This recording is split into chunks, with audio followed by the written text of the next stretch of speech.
arguing that the left has failed the world is to imply that the left were even representing anyone in the first place. The shift of the left to the new left in the 1980s prevented discourse from traditionally left-wing positions from ever being accepted in political knowledge. For instance, if you look at the UK, Labour under Blair shifted from traditionally anti-capitalist left-wing positions to one of neoliberal capitalism, in which the economic positions adopted by the right were accepted by Labour, and liberal issues on a more civil liberties agenda were pushed forward instead, which, whilst being incredibly important, ignored the economic decline that is inevitable and connected to capitalism. As a result, many working-class people found themselves in situations that were seen as Labour as a sign of success, which obviously did not apply to them, as success isn't unemployment or lowering wages or wealth inequality. And naturally, with the left, or the people posing as the left, failing to do so, the failure gets attacked as a left-wing failure, when of course it isn't, as the system being used is from a capitalism, a very right-wing idea. But as the people standing as the left were those in power and those giving opinions from what was perceived as the left, they get to take the flak, as the left do as well. So whilst Labour now is trying to reposition itself as a genuinely left-wing party with anti-austerity, nationalisation, centralisation policies, we still see attacks on Labour based on the left's failures, which obviously isn't the case, because, as we said, the left did not fail. It was New Labour's failures, and New Labour are a neoliberal right-wing movement. Tony Blair himself could well have stood as a conservative and had very similar levels of success. It was only because he rebranded the party as the New Left, which supposedly was in a step out from the left, but adopted very few of the ideas a left-wing politician would actually have, which caused New Labour to fail the British public.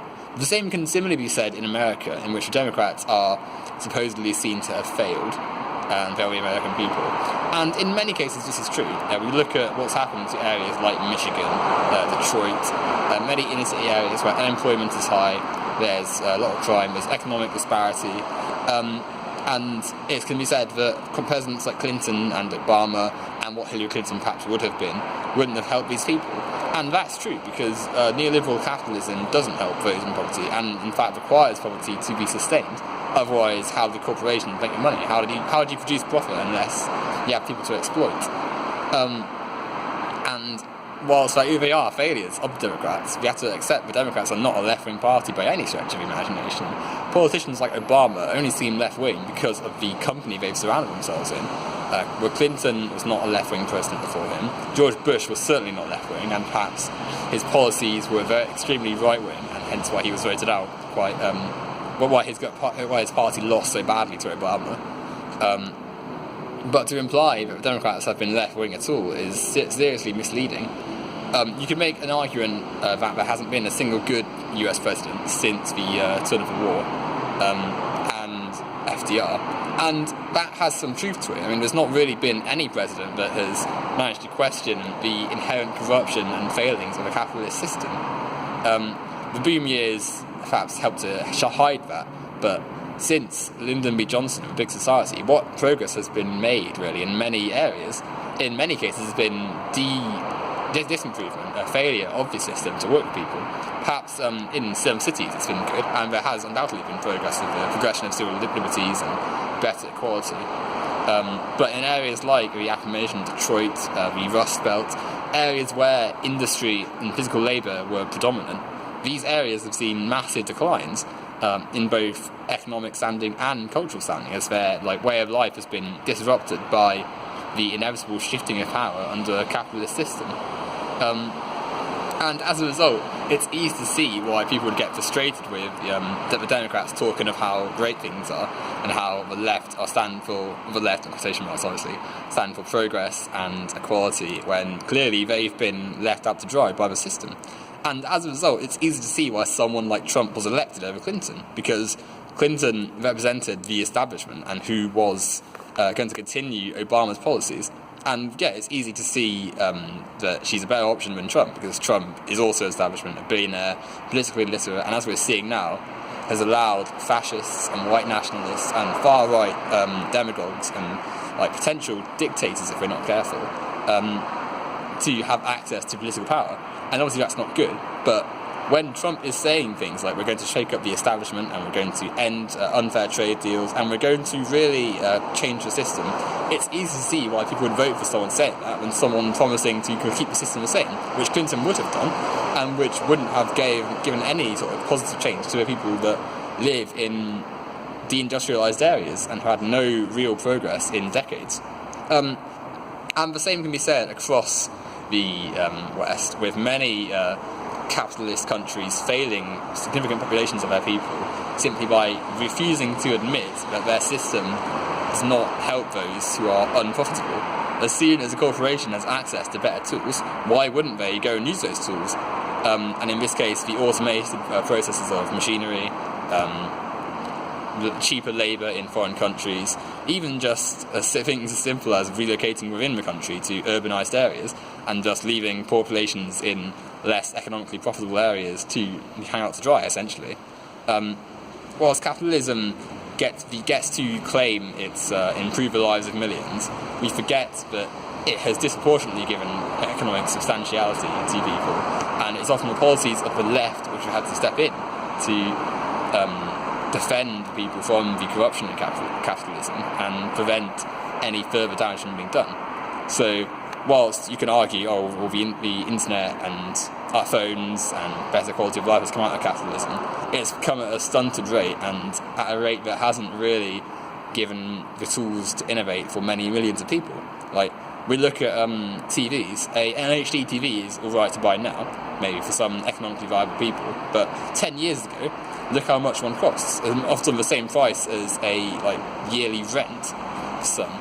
It's ludicrous to suggest that because capitalism has given some economic abilities to the 1%, that we should all be happy as it's a good system and accept that we have a stunted acceptance of our products. It's silly to suggest that.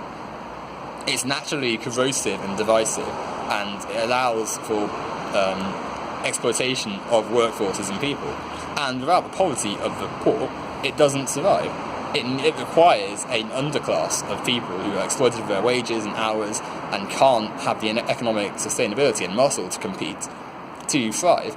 And you see this anywhere in any country that is right-wing and capitalist.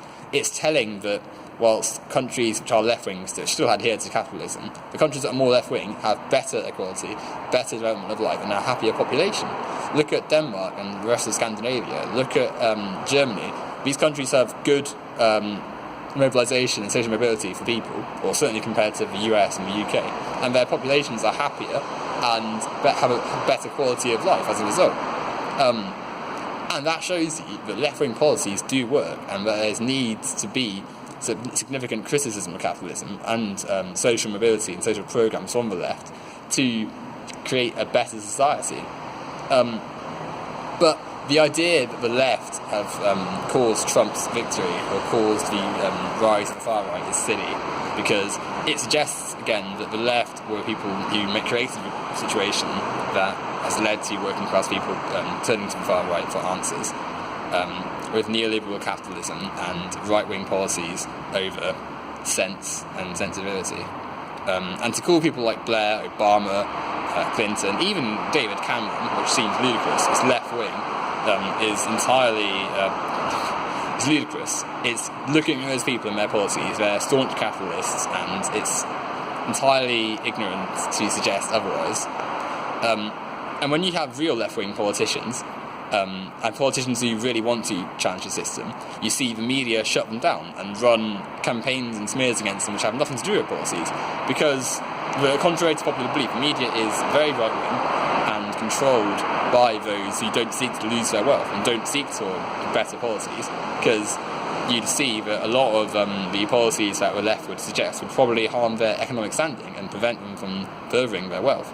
So naturally, someone like Jeremy Corbyn, someone like Bernie Sanders, they are going to face a lot of media hostility and a lack of focus on their campaign and policies and stuff for trivial, often ridiculous statements. Like, for instance, Jeremy Corbyn not standing up for the national anthem. Like, things like that you'll see with any left-wing candidate, really, because the media do not wish to be run by a left-wing government, and they haven't had to be run by left-wing governments in decades. So as a result, you need to think about who you're calling the left, because saying that Clinton is a left-wing politician and saying that there have been any left-wing presidents on a grand scale of politics is ludicrous. And until we have genuine left-wing criticism of capitalism and a real change in the system, certainly not from the far right, we're not going to see the lives of those in poverty in the West improving anytime today.